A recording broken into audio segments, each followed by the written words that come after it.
Hello, everybody out there in YouTube. We are the Middle Age Guys, and it is now March 3rd, 2018, which marks the one-year birthday from the release of the Nintendo Switch, codename NX, with its very bright, reflective freaking screen. Hey, look, you can see ourselves. It's almost like in video inception, all right? But yeah, that's what we're going to be talking about in this particular video, all right? Before we get into all of that, let's go ahead and get the introductions out of the way. I am the Reverend. The theme here. I'm Gray Mouse One.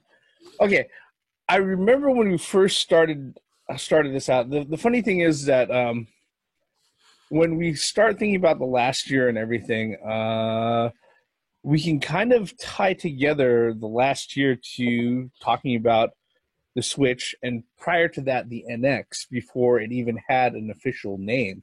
Because when we started doing this, we've been doing this a little bit more than 2 years now, I think, according to like the number of videos, and we look back on the dates that we started doing this. Yeah, so we've been putting these out, just as on a whim, for a little bit more than 2 years and all of that. And like I said in previous videos, one of our favorite hobby in all the world, if it's not obvious, is video games. Okay, and of the major game companies out there right now, myself personally, currently Nintendo is probably at the top of the heap as far as being my favorite first-party game publisher. All right, every once in a while they'll slip from that particular from that particular slot or whatnot, but one thing that I've always contended, especially over the last few years, is that Nintendo. One of the reasons why we have to sit there and we have to keep them in mind all the time as gamers is the fact that, they're willing to do the things that are different than the hardware arms race that Microsoft and Sony is locked in, all right? Or as the theme would say on the regular basis, why should we keep Nintendo in mind, theme? You owe your gaming life to Nintendo. Okay, and if you consider their history all the way back, restarting the home entertainment industry or the video game industry for the home console market and everything all the way back in 1983 and all of that, 1983? 83. 1983. When they went ahead, they restarted all of that off of the heels of the crash of 82, which Atari, God bless them for what they did as far as establishing the industry. They also came really, really close to completely wiping it from existence. Okay, and not just Atari, but also other things that happened industry wide. Okay, and it took about a full year, almost 2 years of the industry just not existing within the home space at all.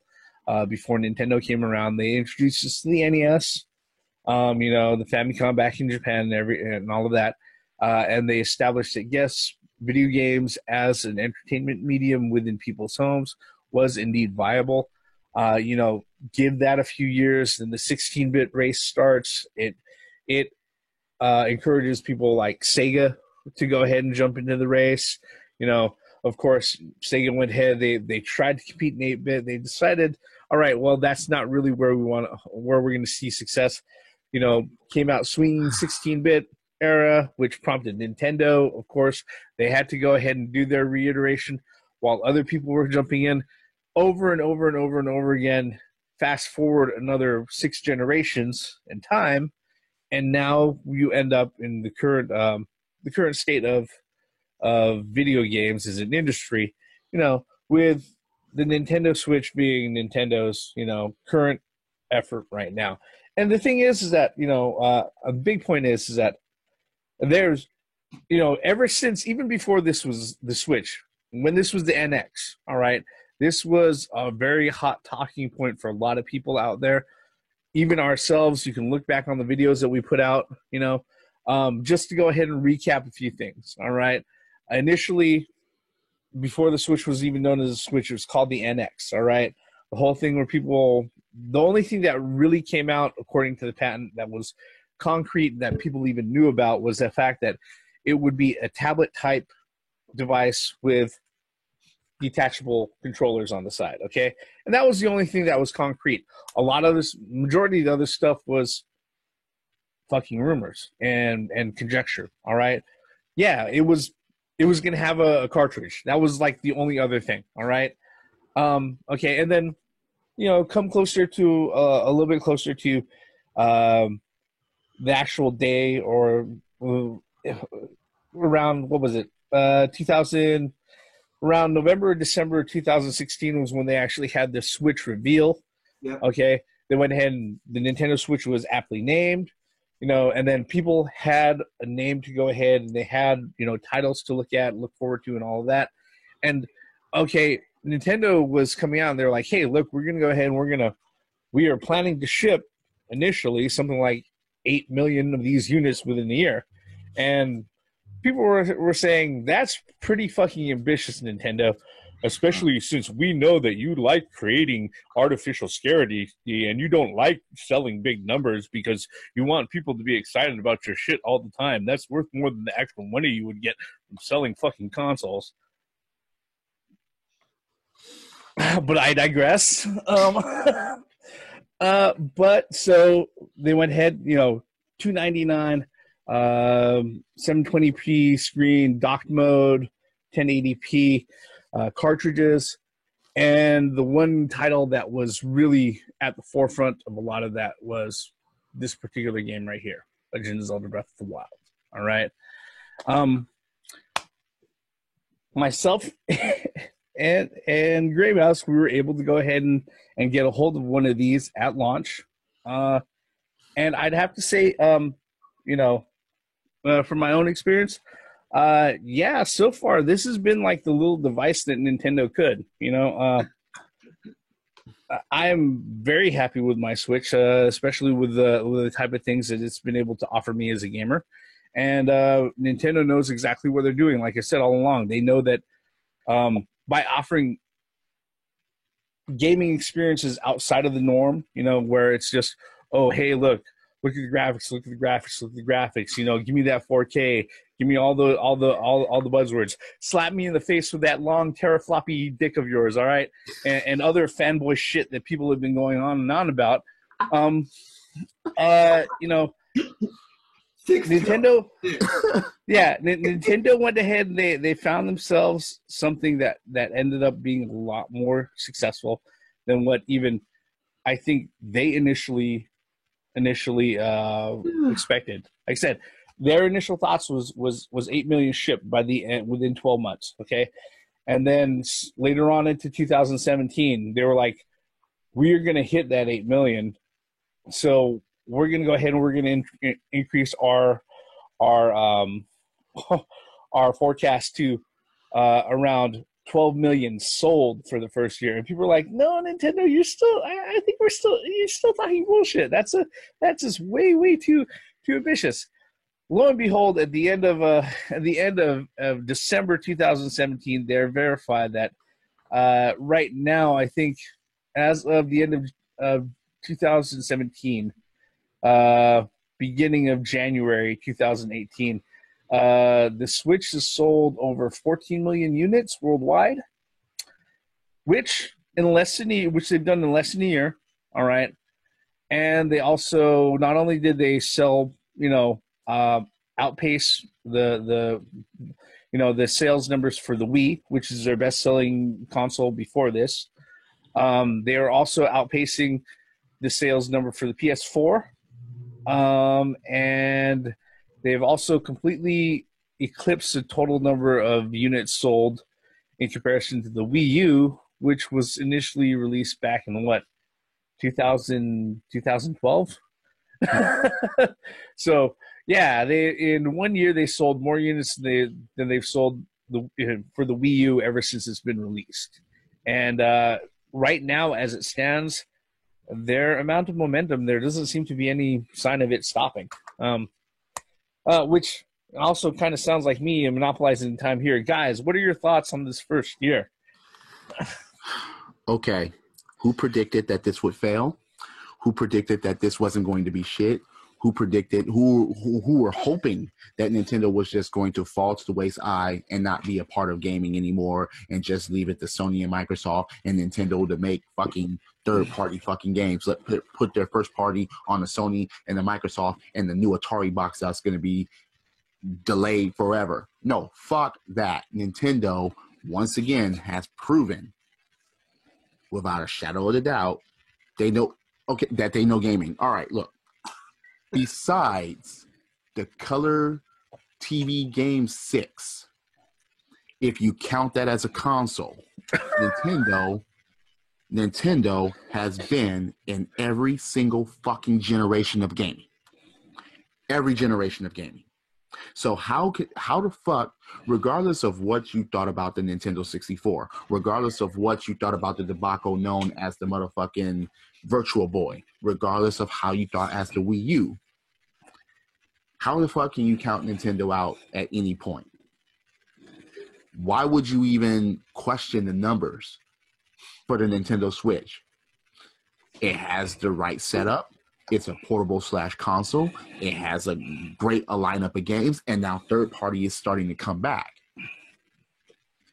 with a vengeance. I mean, damn, some of their first party is coming back with a vengeance. Metroids, Kirby's, Zelda whooped that ass as far as taking Game of the Year. This belongs to us. And if it wasn't coming to me, it was going to go to my Italian cousin Mario, down the road. Right. A Mario still innovating to this day. To this day, from Jumpman to Odyssey, still that motherfucking jumping over barrels, climbing ladders, mushroom eating, weed smoking, star fucking invincibility drug having motherfucking plumber has still, now he's Captain America-ing his hat, he's still innovating to this fucking day. So for all of you naysayers out there, hey, I don't have a Nintendo Switch yet, but damn it, I am bound to get one because of the fucking games. Again, we don't play video game systems, we play video games. And the games on this motherfucker are top notch. So congratulations to the Nintendo Switch on its 1-year anniversary of kicking ass. Gray Mouse, you have the floor. Thank you. What's very interesting about this conversation is because I remember we watched the Nintendo Switch announcement, the video. And what's so interesting about that announcement video was there were no kids in that video at all. They were college-age students or college-age adults, pretty much, throughout the whole trailer. And the whole fact about the mobility, being able to take it from the dock mode, to take it on a plane, to take it to your friend's house, to take it, sit out in the middle of a court playing basketball or whatever. I've done that. I've taken my Switch over to the Reverend's house and the Thieves' house, and we all sat there and played Mario Kart on it. I mean, yeah, this is very innovative. I think the Nintendo DS or 3DS was the prototype of this. If the 3DS would not have been as successful as it had, I don't think they would have gotten the idea like, I wonder if we could enlarge the screen a little bit, put removable controllers on it. Let's try and see if they like that. And it's a home console and a portable all wrapped into one. And if that's not innovation, I don't know what is. And the fact that I don't run out of batteries the moment I step out my front door. Yeah. You know what I mean? Yes, Gray Mouse. Yeah, you allowed me to play Street Fighter on it. As a matter of fact, you had your Pro controller, and I had it on a kickstand, and I was playing. And I'm like, I'm impressed with that. That's fucking awesome. Yep. Yes, that. Yeah. Yes, that. And I mean, again, I have to echo with what Reverend was saying. This game was so popular that it sold more. This game sold more than this. Yeah. And I think the reason why is because this wasn't around. This could never be found on store shelves.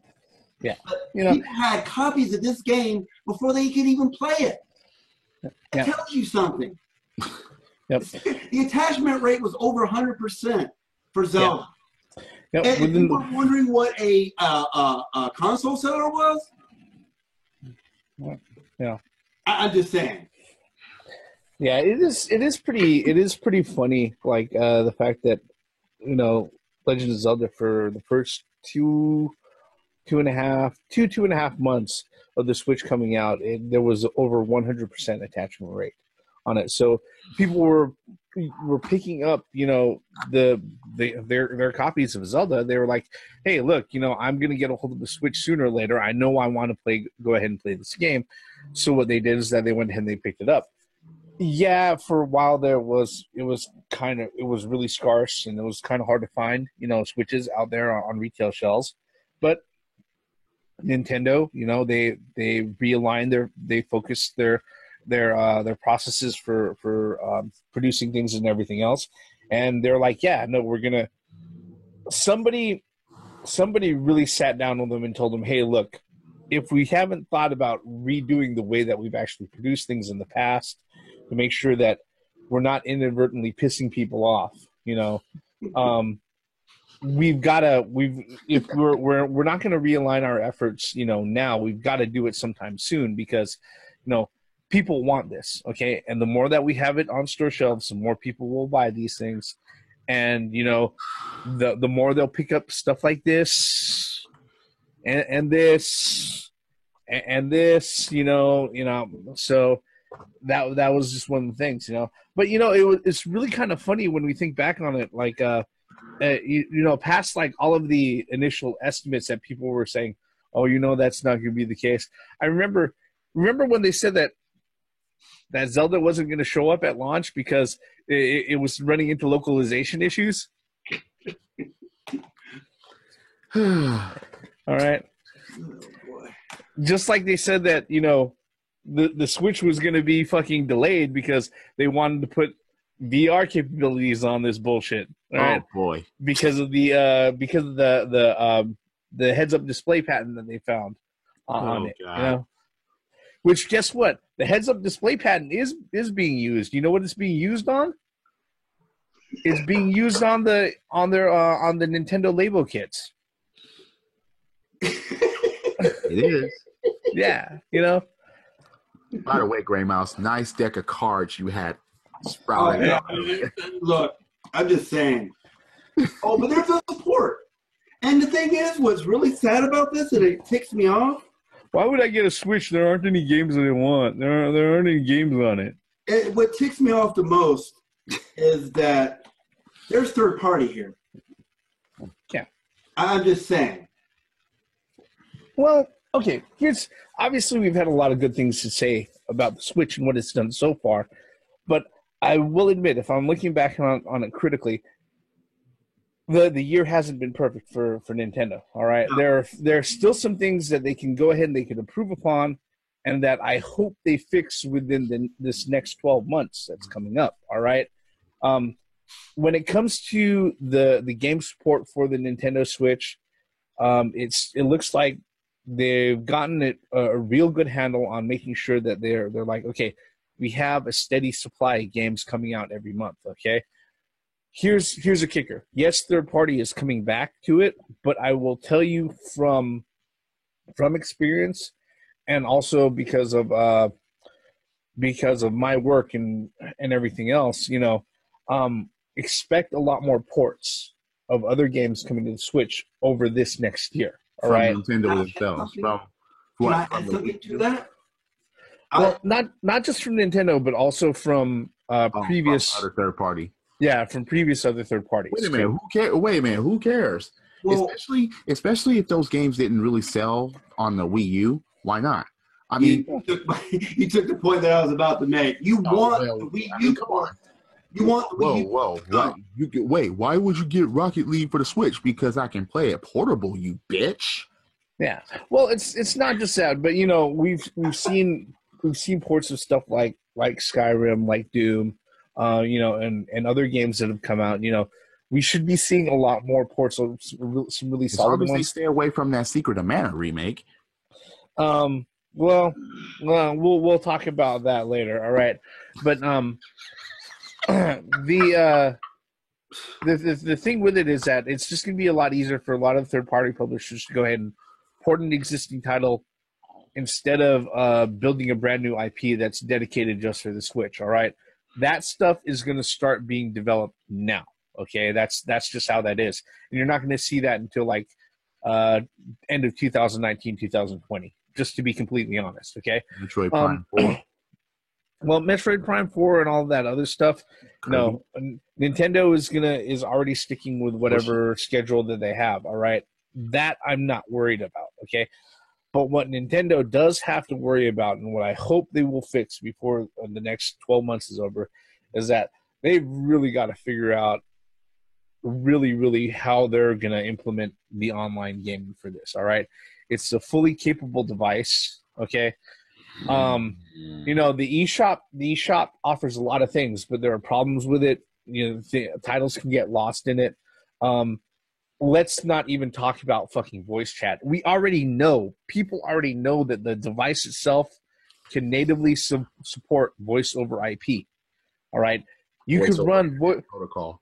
Yeah, you could run voice over IP on certain smart toasters that are out on the market, and I'm not kidding either. It sounds like a meme. It sounds like a joke, but I'm not kidding. There are literally toasters out on the market that you can find on Amazon. All right, that will run voice over IP. Okay, so when it comes to this, there's obviously some things that I want Nintendo to go ahead and fix and get a handle of before we come to March 3rd, 2019, the second anniversary. Was there anything in particular about what you've seen so far that you'd like Nintendo to change or have corrected by that time, guys? They're breaking the barriers as far as, okay, they realize the mistakes that they made on the Wii U. But for the Switch, they're actually like, okay, they had a lot of games for the Wii U first party.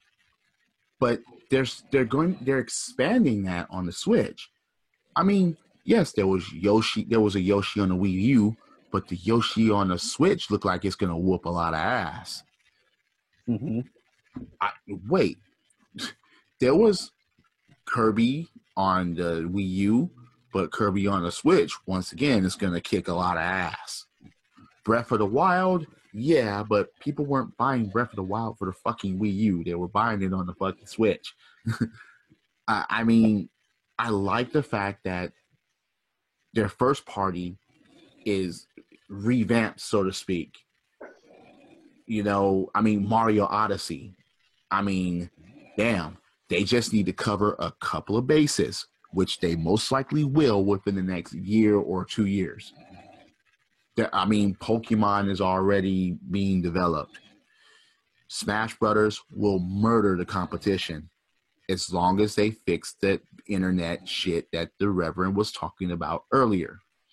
You have that online and you fix that voice trap shit, the voice chat shit. I don't know what else would be able to compete with that at this time. E3's coming up. Maybe Sony and Microsoft can think of some shit of their own to counter this shit, but they'll be copying from Nintendo. They will be.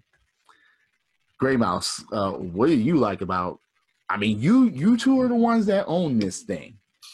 Well, the thing is very interesting is it seems like every console that Nintendo puts out, they learn something from the previous console. With the NES, they learn. I concur with that 100%. They take a lesson from each console that they made. And that's one thing. If we were to talk negative about the Switch, that is the only thing that I could come up with negatively is the voice chat. And what's so painful is that Xbox it's not bad, Nintendo. You can borrow something from Xbox. I mean, Sony did. what do you think that multiplayer and Xbox Live and PlayStation Network? How do you think they came into being? It's because they copied from Xbox.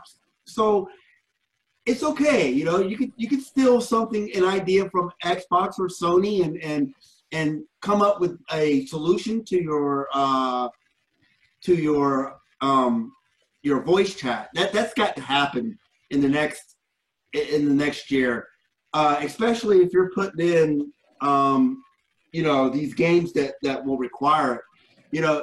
And there's rumors that Diablo is going to be on the freaking Switch, and that's going to be the first Blizzard game that's been on the Switch for 15 years. Think of 15 years. What, for a Nintendo console? Yeah, a Nintendo console, yeah. For a Nintendo console, 15 years. So you're getting all this third-party support. You need to solve that issue with the voice chat. Steal it from Microsoft. Steal it from Sony. Steal it from somebody. Don't be, but Nintendo's Nintendo. I don't know why they decided to do what they did with. It's just ridiculous. Yeah. But I think Reggie Fils-Aimé will figure something out. And again, like what you mentioned earlier, that E3's coming up, so there's probably a good opportunity that Nintendo can take a step back and say, "Yeah, I'm sorry about that. We messed up the voice chat. Here you go. Here's what we meant to do in the first place. Ha ha ha! We were just kidding. That was just a bad joke. That was just a joke. Hint, hint. So hopefully that Nintendo can innovate enough. I mean, it's nothing wrong with innovation. There's nothing. Nintendo and innovation go hand in foot together. It just really is. But it's just the fact that they can't get their voice their voice chat down is really, really shameful, to be honest with you. Everything else is they're hitting it out of the park. I mean, literally hitting it out of the park. And like you said, you got these big guns that's coming out. There's a Kirby coming out. That there's a Smash. That there's a Pokemon. There's going to be a Mario Kart. That there's going to be a Metroid. That there's going to you get all these weapons of mass destruction. And you can't come up with a simple voice chat so that you could play online with your friends. But I kind of understand a little bit, not much, but just a little bit. I know that you want to protect the kids or whatever, but you need to step out of that shit and just fucking get with the times and realize that manly men and women, womanly women, play this shit. Adults play this shit. And that adults want to talk with other adults and talk shit over your network. Yeah, I beat your ass, motherfucker. What do you say? Yeah, I'm the best at Splatoon 2.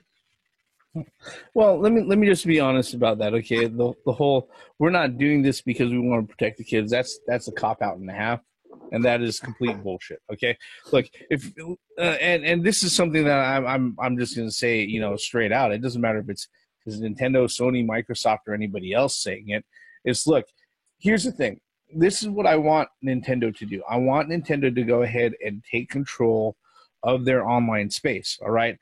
Don't leave it up to third-party publishers to go ahead and determine how they're going to fucking use it and if anything goes bad, say, oh, it's all on them. No, the only way that you're going to sit there and then they're going to be able to sit there and better their chances that their online service, whatever form it may take, is going to get better, is going to take a form that is actually competitive and viable in comparison to Xbox Live or PSN. They have to go ahead and they have to set it up themselves for their infrastructure, for their system, all right? Do you think that cost is the issue with Nintendo, why they handed it off to third party? That they can't. It's expensive to have your own servers. It really is. Yeah. And where would they have it, in America or in Japan? Here's the thing. Here's the thing. All right. Yeah. In order for them to go ahead and build that infrastructure, I understand it's not something that they can do overnight. All right. But guess what?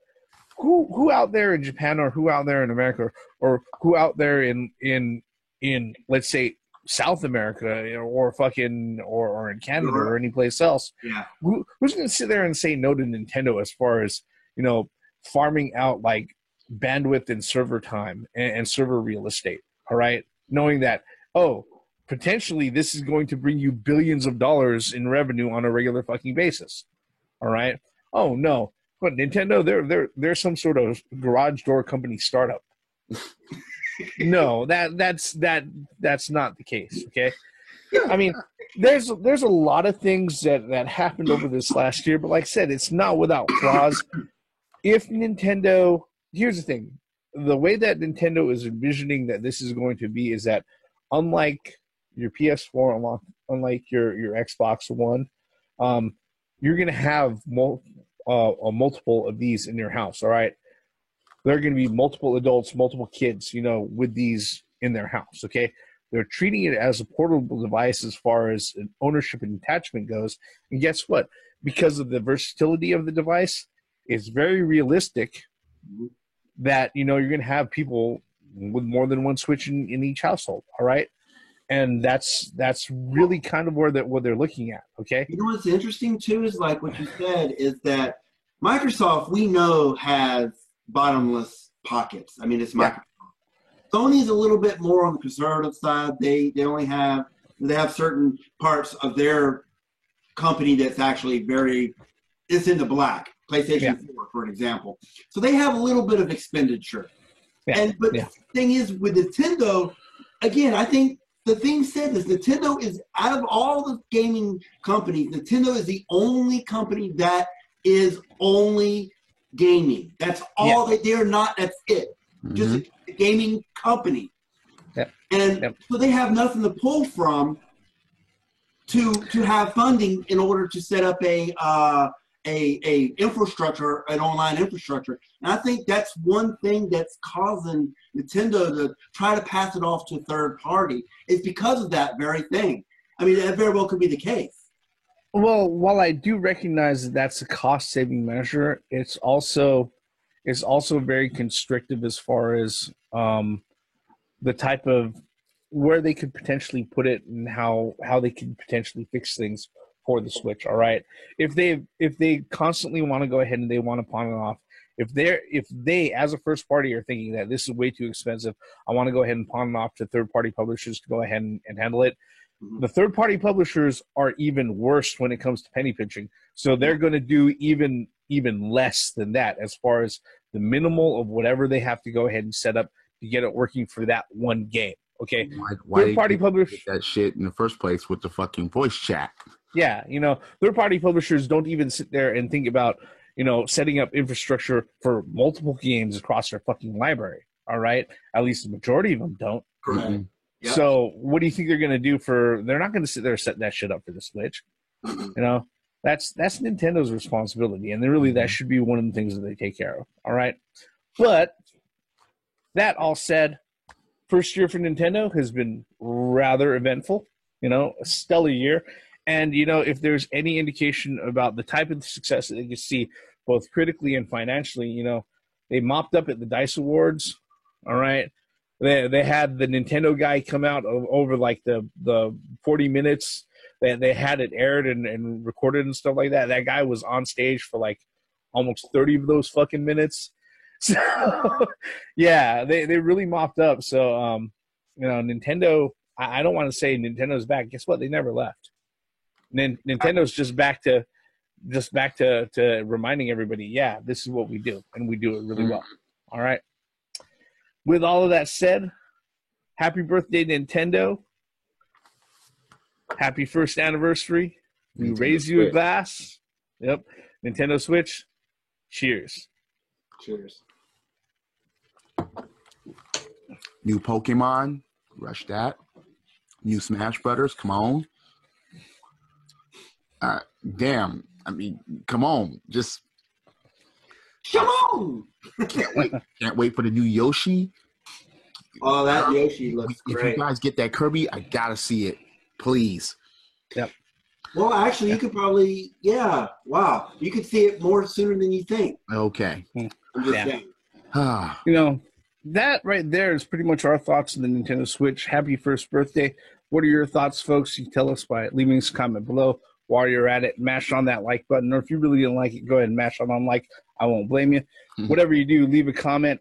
And if you really like what we're doing here, hit subscribe, turn on those notifications, and you'll know whenever we put out new videos. All right? With all of that, our bullshit regarding the first 12 months of the Nintendo Switch ends right here.